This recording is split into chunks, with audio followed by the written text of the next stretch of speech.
This is the story of writing for December 6th, 2024. On this day in 1865, a milestone event for the United States, Georgia became the 27th and last state needed to ratify or vote in favor of the 13th Amendment to the U.S. Constitution. This ended slavery and involuntary servitude, except as punishment for a crime. Enslaved people in the U.S. were legally free less than 2 weeks later. And it was on this day in 1904 that U.S. President Theodore Roosevelt laid out his corollary to the Monroe Doctrine. Going back in time to the 1820s, U.S. President James Monroe said that the United States would take military action, if necessary, to prevent European colonization or puppet government in the Americas. Roosevelt's corollary was also a rebuke to Europeans. Addressing Congress, Roosevelt said the U.S. would take any action to prevent foreign powers from interfering in the governance of any nation in the Americas, even if that nation, like Venezuela at the time, was unstable and owed Europeans huge sums of money. On December 6, 1921, England and Ireland signed a treaty that created the Irish Free State.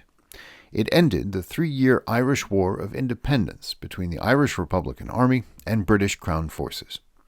The Irish Free State was born on this day 1 year later, in 1922, and it ended in 1937 when voters cast ballots in favor of a new constitution that created the modern nation of Ireland. It claimed jurisdiction over Irish lands, but did not govern Northern Ireland. It is the birthday of the author who wrote, "Determination can take the place of patience, if earnestly applied." American teacher and writer Cornelia Meigs was born on this day in 1884. She is best known for the children's book, Invincible Louisa. Meigs was awarded the Newbery Medal for the book, which traced the arc of Louisa May Alcott's life. And it's the birthday of the musician who wrote, "The way you wear your hat, the way you sip your tea, the memory of all that. No, they can't take that away from me." Composer of at least a chapter of the American Songbook, Ira Gershwin was born on this day in 1896. He was half of the melody-making machine that introduced new forms of popular music in the U.S. The other half of that machine was Ira's younger brother George, who wrote the music. Ira wrote the lyrics and was the first lyricist to win a Pulitzer Prize.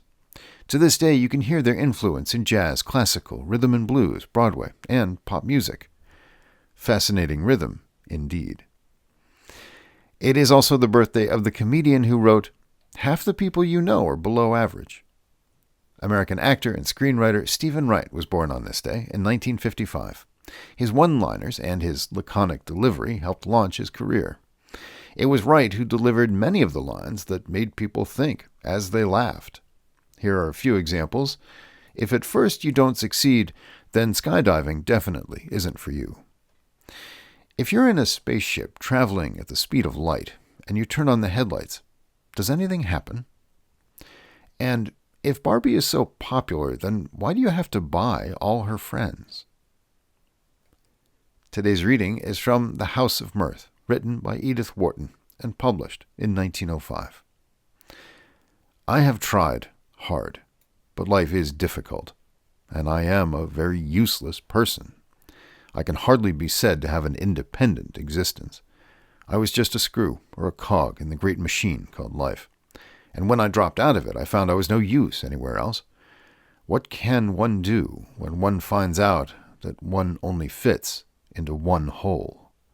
One must go back to it, or be thrown out into the rubbish heap. And you don't know what it's like in the rubbish heap. And that is the story of writing for December 6th. Thanks for listening.